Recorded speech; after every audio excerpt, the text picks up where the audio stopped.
I decided to use Seesaw for this activity, and I created an assignment that works on the short A sound, and this would be used in a kindergarten classroom that's working on phonics.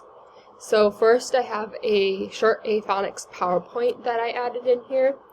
This is helpful because students can refer back to it after the lesson has already been taught. And it also helps because parents can view it as well. So if I click in on it, there's 15 different slides.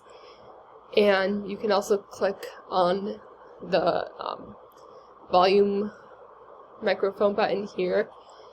And you can hear the sound of the picture that is there.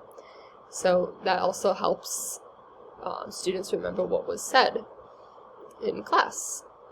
And my assignment that I have posted here is a short A activity. So it's just 2 pages, and students can either use the text box tool and type in the word that is down in the word bank, or they can use the pen or pencil tool and write in. This would probably be easier if students were using an iPad, just because it's kind of hard to draw through a computer with the pen and pencil tool, but it could definitely be done. Then I chose Seesaw because I read the articles and watched the video, and I think it's the best online site for younger students. I want to end up in either a kindergarten or first grade classroom, and after reading the articles and the video and watching the video, I found that Seesaw is mostly used in younger grades, and there are also some comments on there that from parents that said that it was super easy to navigate, and I always want that for my students' parents.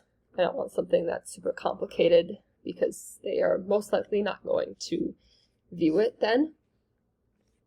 I'm also currently working at a school that uses Seesaw, and I've seen it used in my practicum as well. And I think it's so cool to see it from both the student's point of view and the teacher's view, because there's so many different things that the teachers can see that the students can't see. And one thing that I really like about this is that you can communicate with the parents through it. So it's a really good way to get that information out, and probably the important information that you need to get out right away without having to email it to parents, because parents don't really check their email all that often, and if it's something really important, it's hard to get that message out. So having Seesaw really helps with that, and it's basically like texting the parent, but it protects you as the teacher because you aren't giving out your personal phone number. And if the parents have the settings on so they receive the notifications, it will literally be just like texting. And you can also post pictures or videos of the students to either the whole class of parents, or you can post individually to the students' parents. So I think that's a really cool feature that there is as well. Overall, I think that having the various learning management systems really helps. There are so many different ones out there, so you can always explore and find new ways to engage with students. One thing that I do wonder about, though, is how much we're going to use this in the classroom. And I think I might struggle with this at the beginning. But I feel like students are always put in front of the TV or given an iPad at home.